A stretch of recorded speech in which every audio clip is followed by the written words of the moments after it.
Roman হরফে কেন লেখা যাবে না, মানে আমাদের ককবরক ভাষায়? দেখুন, এই বিষয়ে এর আগের বিধানসভায় অনেক বিস্তারিত আলোচনা হয়েছে বিষয়টা নিয়ে।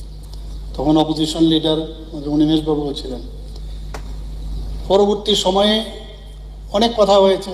আমরা বললাম যে কেন মানে রোমান স্ক্রিপ্ট, কেন না দেবনাগরী? তারপরে সেখানে উনি তখন বলেছিলেন, আমি যদি তামিল ভাষায়ও স্ক্রিপ্ট হয় তাতেও আমরা রাজি। আমি তখন বললাম উই এগ্রি। এই কথাগুলো কিন্তু হয়েছে। যাই হোক, এই কথাবার্তা হয়েছে, কিন্তু আলটিমেটলি কোনো ডিসিশনে আসা যায়নি। পরবর্তী সময়ে এই ধরনের আন্দোলন তখনও হয়েছিল। হওয়ার পরে একদম পিক আওয়ার, তখন আমার সাথে ওনাদের যে লিডারশিপ, ওনাদের সাথে আমার কথা হওয়ার পরে বলা হলো কি করা যাবে, কারণ এই ডিসিশনটা স্ক্রিপ্টের বিষয়, এটা অনেক আলোচনা পর্যালোচনা দরকার। কারণ অলরেডি আমাদের ত্রিস্তরীয় ট্রাইপার্টির একটা এগ্রিমেন্ট হয়েছে দিল্লিতে, কথাবার্তা চলছে, এটাও কিন্তু এর মধ্যে আছে। তো যতক্ষণ ধরে সেখানে এই বিষয়টা, কারণ 8 শিডিউলেরও বিষয় আপনি বলেছেন সেটা, তো এগুলো যখন আসবে ন্যাচারালি এখানে একটা এই বিষয়ে স্ক্রিপ্ট, এটা রোমান স্ক্রিপ্ট রাখবে কি রাখবে না।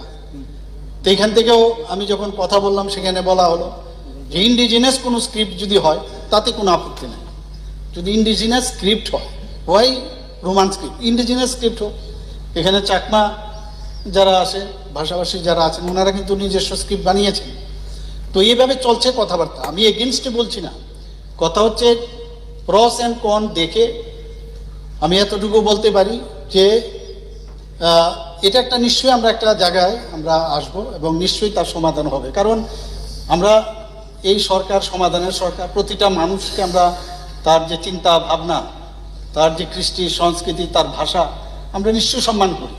কিন্তু প্রশ্নটা দাঁড়াইয়েছে এখানে যে কেন ওই যেটা আপনি বললেন যে 8 শিডিউলের মধ্যে একটা ফরেন স্ক্রিপ্টের বিষয়, যদিও ককবরক ভাষাটা এখন ওই 8 শিডিউলে আসেনি, যদি আসে তখন এই প্রশ্নটা আসতে পারে, আমি জানি না। কিন্তু সেটা ওই পর্যায়ে যখন আলোচনা হবে, যার ডিসিশন হবে সেটাই হবে। কিন্তু এই যে কথাগুলো আমি বললাম, জায়দার দেবনাগরী, ইন্ডিজিনাস ইত্যাদি এই ধরনের কথা হয়েছে, পরবর্তী সময়গুলো হবে। আমরাও চাই যে আলটিমেটলি এটা একটা পর্যায়ে আসে, যেটা ডিসিশন হবে সেই ডিসিশন আমরা মানব, কোনো অসুবিধা নেই, আমাদের তরফ থেকে কোনো অসুবিধা নেই। আর দ্বিতীয় আমি বলছি যে কথাটা, যে এখানে আমার কাছে যে এখন আসছে আজকের যে 2025-এর যে সিবিএসসির এক্সাম, সেখানে দেখা গেছে যে ককবরক ভাষাভাষী যারা আজকের পরীক্ষায় যারা এনরোল স্টুডেন্ট ছিল 12th ক্লাসে 1412, পরীক্ষা দিয়েছে 1339, 73 মানে অ্যাবসেন্ট। অন্য কারণেও অ্যাবসেন্ট থাকতে পারে, বুঝে না সেরকম না। কিন্তু আমি পত্রিকায় যখন দেখছিলাম যে স্ক্রিপ্ট নিয়ে আবার অনেকে অনেক মন্তব্য করছে, একটা জায়গার মধ্যে লেখা ছিল যে যদি ইনভিজিলেটর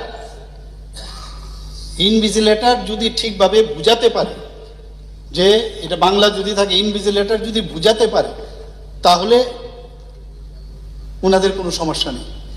তো আমি এই বিষয়টাও কথা বলেছি, আমি এখানে হাউসেও বলতে চাই যে যদি ভাব সম্প্রসারণের কথা বলেছেন, সারাংশর কথা বলেছেন, এগুলো আমি জানি না, কিন্তু স্টুডেন্টদের নিয়ে আমরা কোনো অবস্থায় কোনো মানে তাদের ফিউচার যেন বেটার থাকে সেটা কিন্তু আবার আশ্বস্ত করছি। কোনো এই জায়গার মধ্যে আমরা কম্প্রোমাইজ করব না। এখানে একজনই হোক, দুজনই হোক, আরও কি টেকনোলজি করা যায় যাতে বুঝতে পারে, সেই কাজটা ওকে আমরা করব, সেই জিনিসটা আমি আশ্বস্ত করতে চাই। কিন্তু